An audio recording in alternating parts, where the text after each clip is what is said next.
Marketing Square. Bienvenue sur Marketing Square, le rendez-vous du gros marketing. Le gros, c'est un marketing qui sort des clous, qui se réinvente, qui se renouvelle. C'est aussi un mindset qui repose sur l'envie de se dépasser, de se détacher de ses opinions une bonne fois pour toutes et d'apprendre en continu. Si tu te reconnais dans cette description, que tu sois débutant ou expert, abonne-toi. Ce podcast va devenir ton meilleur allié. Cet épisode est rendu possible par celle-ci, la solution française pour piloter sa croissance clé en main. Quand on gère une boîte, on sait souvent plus où donner de la tête. Prospection commerciale, finance, compta. Avec celle-ci, c'est fini la phobie administrative. Rendez-vous dans les ressources de l'épisode pour tester gratuitement ce logiciel complet et accessible. Promis, celle-ci va vous simplifier la vie. Bon épisode! Bonjour à tous et bienvenue dans ce nouvel épisode de Marketing Square. Aujourd'hui, je suis avec Cédric Khalifa et on va parler de comment surmonter sa peur d'échouer. Cédric est coach professionnel, praticien en PNL, programmation neurolinguistique, également responsable de formation dans une académie de coaching. Salut Cédric, comment tu vas ? Salut Caroline, merci de m'accueillir. C'est une joie et un privilège d'être avec toi et tes auditeurs. Tu tombes à point nommé parce qu'on a eu un épisode sur trouver son why, trouver sa raison d'être, qui a eu un succès fou.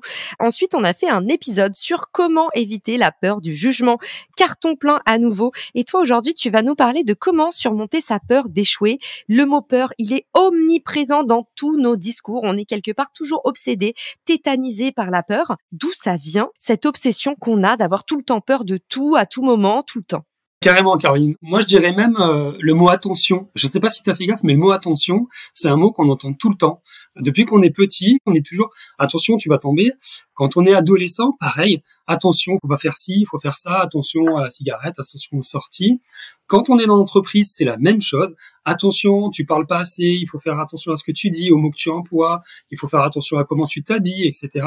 Et puis quand on est plus vieux, c'est la même chose. Attention, tu parles trop. Bref, on est entouré du mot attention et on est entouré un petit peu des peurs qu'on nous projette. Et cette peur, on sait tous à peu près d'où ça vient, puisque nos ancêtres avaient peur au départ qu'un tigre arrivait dans la jungle, on avait peur, du coup, on était dans la fuite, le combat ou le côté je me fige, sauf qu'aujourd'hui, dans nos sociétés, c'est très diffus et on est entouré d'incertitudes entre la crise climatique, la guerre en Ukraine, les souffrances au travail, tout ce qui se passe autour de nous et le flot d'informations que nous avons avec les réseaux sociaux, on sait plus trop comment gérer tout ça, donc on a plusieurs informations et le cerveau, il adore contrôler les choses. Il adore la certitude.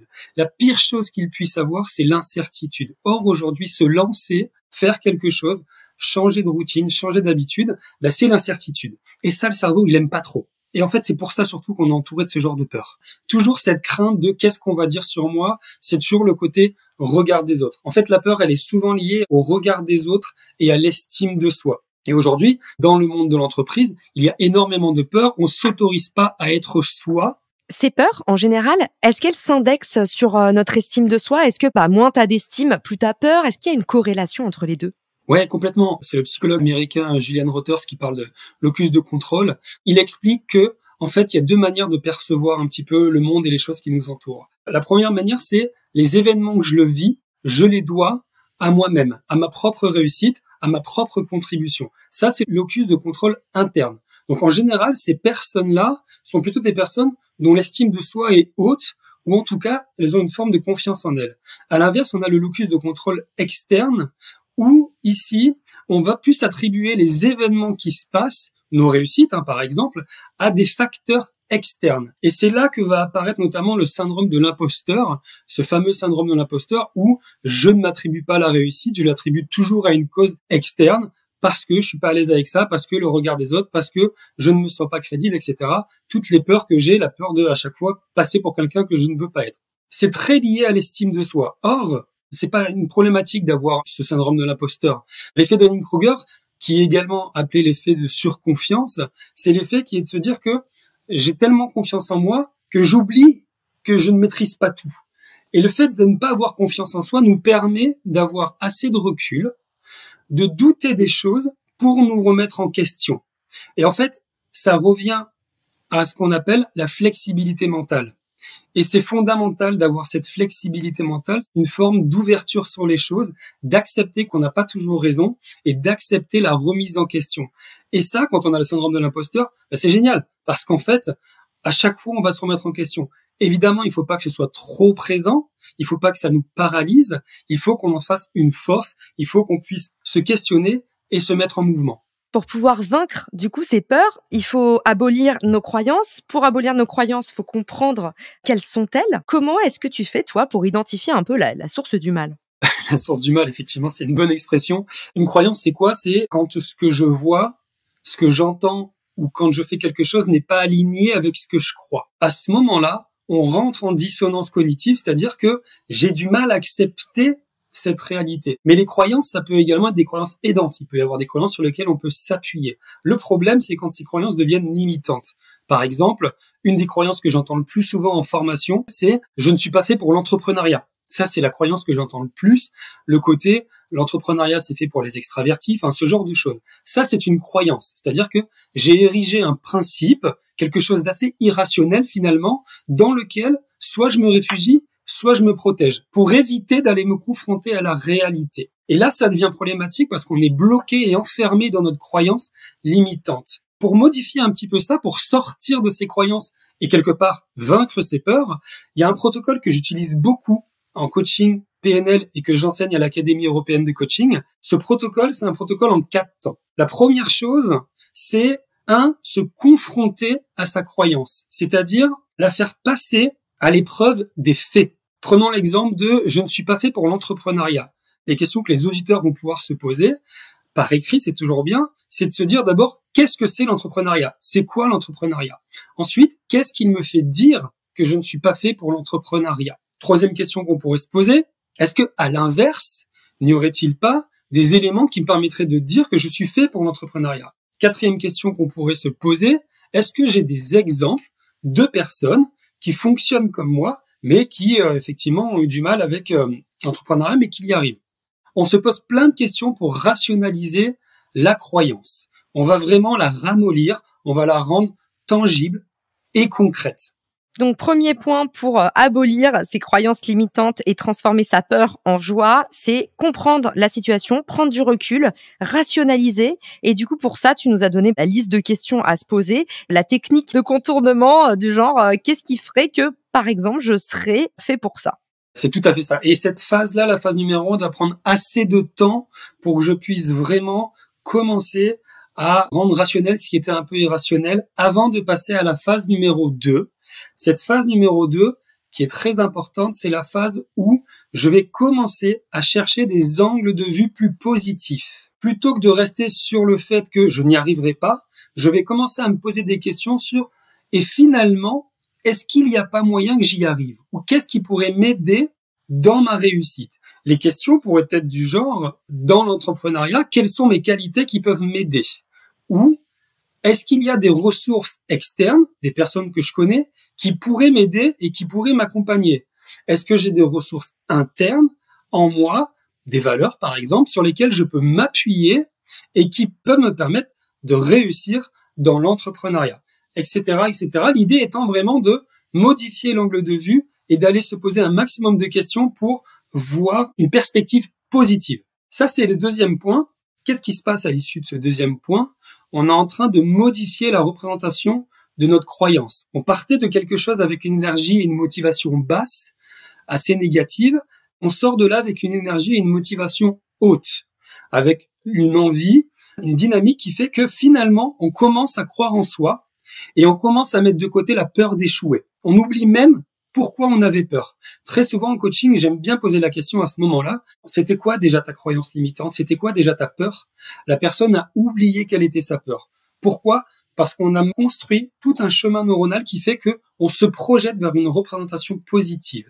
Et on a une énergie, une motivation et une dynamique beaucoup plus forte, beaucoup plus élevée. C'est alors à ce moment-là qu'on peut se poser dans la troisième étape, qui est l'étape de visualisation de l'état désiré. Qu'est-ce que je veux? Et la question est simple, c'est finalement, qu'est-ce que je veux atteindre? Et là, on va se poser, qu'est-ce que je veux atteindre dans 6 mois? Qu'est-ce que je veux atteindre dans 1 an? Dans la mesure où je suis beaucoup plus motivé, j'ai modifié ma croyance et j'ai quelque part modifié ma peur, je suis beaucoup plus enclin à écrire ce que je veux voir pour mon futur idéal.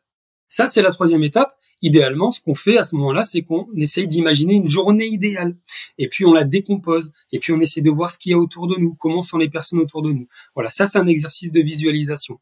Et enfin, quatrième étape, puisque le cerveau n'aime pas les choses difficiles et ingrates, le cerveau aime ce qui est facile, gratifiant et immédiat, on va décomposer ce que l'on veut en petits objectifs. Et la question qu'on va se poser, c'est quelle est ma prochaine petite étape pour atteindre ce que je veux, et ainsi de suite. Comme ça, on va se construire un petit plan d'action qui va nous permettre d'avoir plein de sous-étapes faciles, agréables et gratifiantes dans lesquelles je vais pouvoir me projeter plus facilement.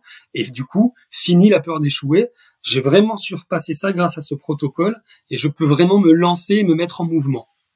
J'adore. Finalement, c'est un peu du reverse engineering version cerveau humain. Je rappelle le protocole en 4 points. Première chose, rationaliser, comprendre la situation, essayer de s'expliquer pourquoi est-ce qu'on s'est mis dans cette croyance. Par exemple, je pense que l'entrepreneuriat, c'est pas pour moi. Pourquoi? Quelles sont les qualités pour être entrepreneur et à quel moment est-ce que j'aurai ou pas ces qualités?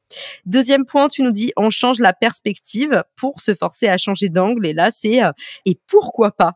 Et pourquoi je serais pas un bon entrepreneur? Troisièmement, tu nous dis on se projette dans l'état désiré et ça, on en a tous au moins entendu parler une fois, c'est la magie de la visualisation. On appelle ça aussi la loi de l'attraction, même si je sais que c'est un peu plus ésotérique parfois.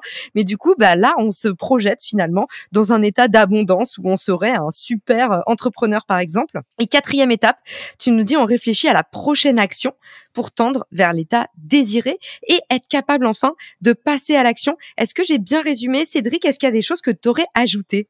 Non, c'est parfait, Caroline. Bravo. Je pense que tu peux devenir coach professionnel sans passer par l'Académie européenne. C'est exactement ça. Tu as tout bien résumé. Le secret dans tout ça, c'est de s'exposer à ce qui nous fait peur. La peur, c'est la vie quelque part. La peur, c'est une émotion. La peur, c'est un signal. Il ne faut pas essayer de la supprimer. Il ne faut pas essayer de l'affronter. Il faut juste la regarder, l'accepter, voir ce qui se passe. Et pour ça, il faut se questionner. Et l'écrit, c'est très bien. Écrivez vos questions, posez les questions par écrit, et puis notez-les. J'essaie de comprendre la situation, je change la perspective ensuite, parce que il s'agit juste d'un point de vue finalement. Il s'agit juste d'une perspective. La carte n'est pas le territoire, comme on dit en PNL. Je change de carte finalement pour aller voir un autre territoire, et ensuite j'avance. Qu'est-ce que je veux vraiment maintenant que je suis dans un mindset positif, et c'est quoi la prochaine étape? Ça, c'est très important parce que on a toujours peur de la montagne et du sommet qu'il y a à franchir. On oublie toujours le chemin qui va être sympa et agréable, qui va nous amener vers ce sommet. J'adore ce que tu dis, Cédric. La carte n'est pas le territoire. Je pense que c'est une des phrases qui a le plus changé ma vie quand je me suis intéressée à la PNL. C'est un petit peu l'histoire de, vous vous souvenez quand vous étiez enfant, le livre dont tu es le héros? En fait, on faisait tous l'expérience de se rendre compte à quel point, en fonction de la peau dans laquelle on était, on voyait différentes sphères de l'histoire. Et du coup, ça aide à se détacher du jugement qu'on a envers les autres, qu'on a envers soi-même. Ça force un petit peu à rationaliser. Et finalement, plus on rationalise, moins on a peur, puisque quelque part, on peut dire, la peur, c'est lié en général à ce qu'on comprend pas. Il y a une phrase très célèbre qui dit « Il n'y a rien à craindre, il y a tout à comprendre ». Je pense que c'est pas pour rien. Ouais, complètement. Pour rebondir sur ce que tu dis, j'aime bien quand je fais une séance de coaching poser la question « Raconte-moi quelle est l'histoire de ta vie en commençant par il était une fois ». Et c'est assez fascinant comment les personnes, déjà, en se racontant sa vie à la troisième personne, on prend du recul et en fait, on commence à avoir une autre vision de sa propre histoire. Il s'agit juste de comprendre les histoires, de modifier les angles et puis, comme tu l'as dit, l'idée ici étant de vraiment rationaliser les choses, de les comprendre parce que le cerveau a besoin de certitude, il a besoin d'accrocher les choses. Quand on n'a pas de sens, il n'y a rien de pire. Dès qu'on retrouve du sens, en fait, tout va très bien et à ce moment-là, on peut avancer. La peur, c'est pas un problème. Au contraire, on a besoin de ça pour avancer. Une fois qu'on a compris ça, ça change beaucoup de choses. Je vais te citer une citation, c'est une phrase d'André Malraux qui disait « Une vie ne vaut rien, mais rien ne vaut la vie ». Et moi, j'adore cette citation, ça me permet de me dire que il faut y aller, c'est la vie. Et laissons-nous traverser par la vie, c'est important. Dis donc, il aurait pas un peu plagié Alain Souchon? Moi, mon père, il écoutait tout le temps Alain Souchon et la vie ne vaut rien, rien ne vaut la vie, c'est Alain Souchon.